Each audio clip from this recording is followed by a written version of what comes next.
నమస్తే, welcome to number 1 news. Top అనాలిసిస్కి స్వాగతం. నేను రవీంద్ర. ఆంధ్రప్రదేశ్లో కూటమి ప్రభుత్వం ఏర్పాటైన తర్వాత అభివృద్ధి పరంగా కానీ పాలనాపరమైనటువంటి అంశాల్లో 3 పార్టీలు సఖ్యతతో ముందుకు వెళ్తున్నాయి. తెలుగుదేశం పార్టీ, జనసేన, భారతీయ జనతా పార్టీ, 3 పార్టీలు కూడా. అయితే 2 పార్టీల మధ్య మాత్రం కాస్త గ్యాప్ అనేది కనిపిస్తుంది. ఆ పార్టీలో ఉన్నటువంటి నాయకుల వల్ల. ప్రధానంగా తెలుగుదేశం పార్టీలో వచ్చినటువంటి ఒక ప్రతిపాదన మరింత గందరగోళానికి గురి చేసింది. అదే లోకేష్కు డిప్యూటీ సీఎం పదవి అంశానికి సంబంధించి చాలా కీలకమైనటువంటి చర్చగా గత కొద్ది రోజుల నుంచి నడుస్తుంది. అయితే ఇప్పుడు బాగా ఒక అంశం చర్చనీయాంశమైంది 2 పార్టీల నేతల మధ్య. అదేంటంటే జనసేనకు సంబంధించినటువంటి నాయకులను తెలుగుదేశం పార్టీ నాయకులు లెక్క చేయట్లేదు. ఆయా నియోజకవర్గాల్లో కూటమి ఆధ్వర్యంలో ఏర్పాటు చేసినటువంటి కార్యక్రమాల్లో కనీసం డయాస్ మీద కూడా పిలవట్లేదు. అలాగే ఒక ప్రాధాన్యత ఇవ్వట్లేదు అనేది జనసేన నాయకుల ప్రధానమైనటువంటి ఆరోపణ. దీనికి సంబంధించి పార్టీ అధినేత పవన్ కళ్యాణ్కు లేఖలు కూడా రాశారు. కొంతమంది నేరుగా కలిసి కూడా చెప్పారట. ఒక 4-5 రోజుల నుంచి దీనిపై తీవ్రమైనటువంటి స్థాయిలో ఒక రకమైనటువంటి చర్చ జరుగుతుంది, ముఖ్యంగా జనసేనలో. దీనికి సంబంధించి తాజాగా తెలుగుదేశం పార్టీ అధినేత నారా చంద్రబాబు నాయుడు ఒక కీలకమైనటువంటి నిర్ణయం తీసుకున్నారు. బడ్జెట్ సమావేశం అనంతరం, అంటే అసెంబ్లీలో బడ్జెట్ ప్రవేశపెట్టిన తదుపరి టీడీఎల్పీ సమావేశం జరిగింది. దీంట్లో నారా చంద్రబాబు నాయుడు చేసినటువంటి వ్యాఖ్యలు కానీ దిశానిర్దేశం కానీ ఇప్పుడు ఒక చర్చకు దారి తీసేయనే చెప్పాలి.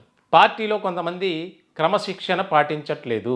పార్టీలో ఉన్నటువంటి నాయకులు వారికి ఇష్టం వచ్చినట్లు వ్యవహరిస్తున్నారు. పార్టీ నిర్మాణం కోసం పనిచేయట్లేదు. ఇతర పార్టీ నాయకులను టార్గెట్గా చేసుకుని మాట్లాడుతున్నారు. ద్వితీయ శ్రేణి నాయకులను విస్మరిస్తున్నారు. రాబోయే కాలంలో పార్టీని మరింత బలోపేతం చేసుకోవాలి. కాబట్టి క్యాడర్ ఇప్పటి నుంచే ప్రణాళికాబద్ధంగా పనిచేయాలి. హైకమాండ్ ఇచ్చినటువంటి రూల్స్ అండ్ రెగ్యులేషన్స్ని పాటిస్తూ అందరినీ కలుపుకొని ముందుకు వెళ్ళాలి. ఏ ఒక్క నాయకుడైనా సరే ఇలా కాకుండా వారికి ఇష్టం వచ్చినట్లు వ్యవహరిస్తే కఠిన చర్యలు తప్పవు. ఇప్పుడు చంద్రబాబు నాయుడు చేసినటువంటి వ్యాఖ్యలు చాలా కీలకమైనవిగా ఒక చర్చ జరుగుతుంది. ఎందుకంటే జనసేన ఆంధ్రప్రదేశ్లో కూటమి అధికారంలోకి రావటానికి ఎంతగానో కృషి చేసినటువంటి పార్టీ ఏదైనా ఉంది అంటే జనసేన. తెలుగుదేశం పార్టీ కూడా కష్టపడింది. అలాగే జనసేన ముఖ్యంగా సీట్ల సర్దుబాటు కానీ పొత్తు ధర్మం కానీ ఏ విధంగా మనం ముందుకు వెళ్ళాలి అని ఒక రూట్ మ్యాప్ను సిద్ధం చేసుకొని ఒక ఐడియాలజీతో ముందుకు వెళ్ళారు. దీనిలో భాగంగా పవన్ కళ్యాణ్ పాత్ర అనేది చాలా ముఖ్యమైనది. ఎందుకనంటే ఎదుటి వారిని అడ్డుకోవాలి.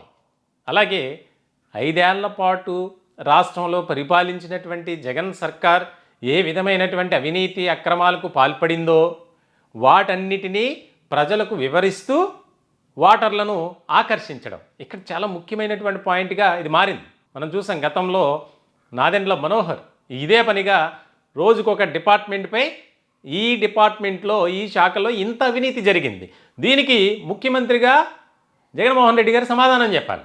ఒక నోట్ రిలీజ్ చేయండి, ప్రజలకు తెలియజేయండి, మేము ప్రజల ముందుకు తీసుకొచ్చాం, మీరు అవినీతికి పాల్పడ్డారని, అక్రమాలకు పాల్పడ్డారని. కానీ మీరు సమాధానం చెప్పకపోతే ప్రజలు మిమ్మల్ని నమ్మే పరిస్థితి లేదు అని. అది కూడా ఒక కీలకమైనటువంటి భాగమే అని చెప్పాలి కూటమి విజయానికి. సో ఇలాంటి సందర్భంలో ఇక్కడ ఎక్కడా కూడా ఎవరిని కూడా మనం విస్మరించకూడదు.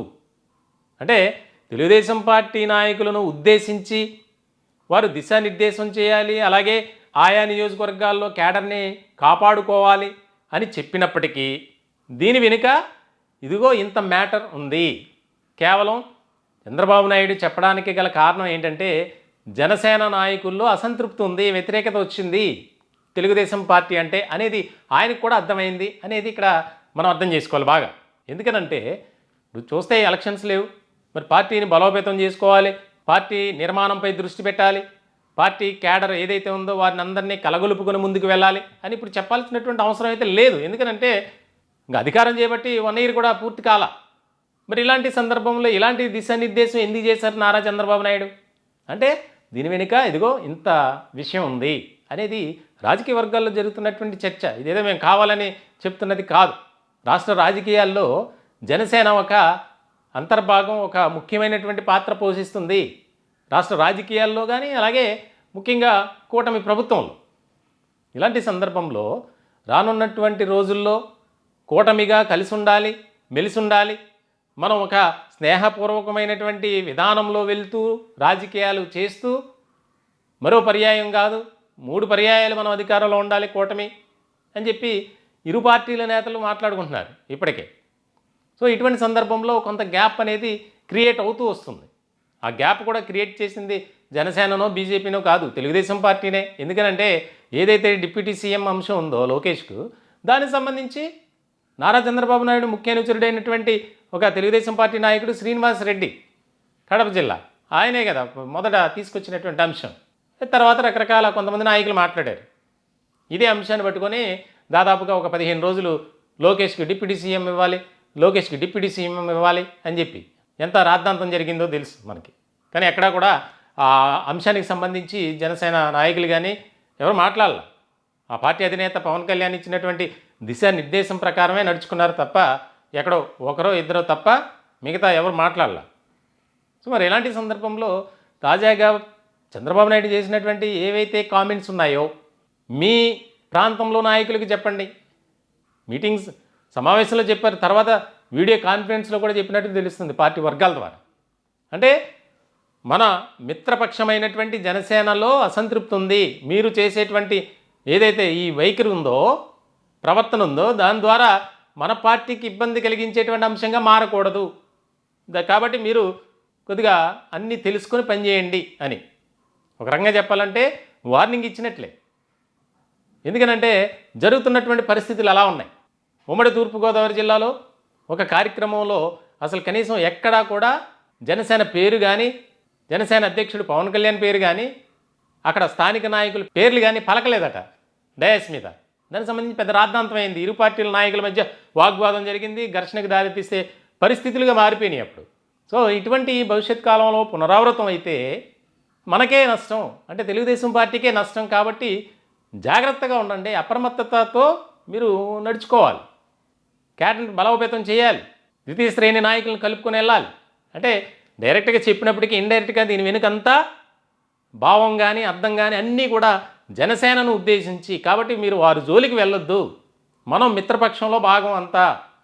ఎందుకనంటే జనసేన పుణ్యమా అంటూనే మనం ఈ రోజున అధికారంలో ఉన్నాం అని కూడా కొంతమందితో మాట్లాడారట చంద్రబాబు నాయుడు.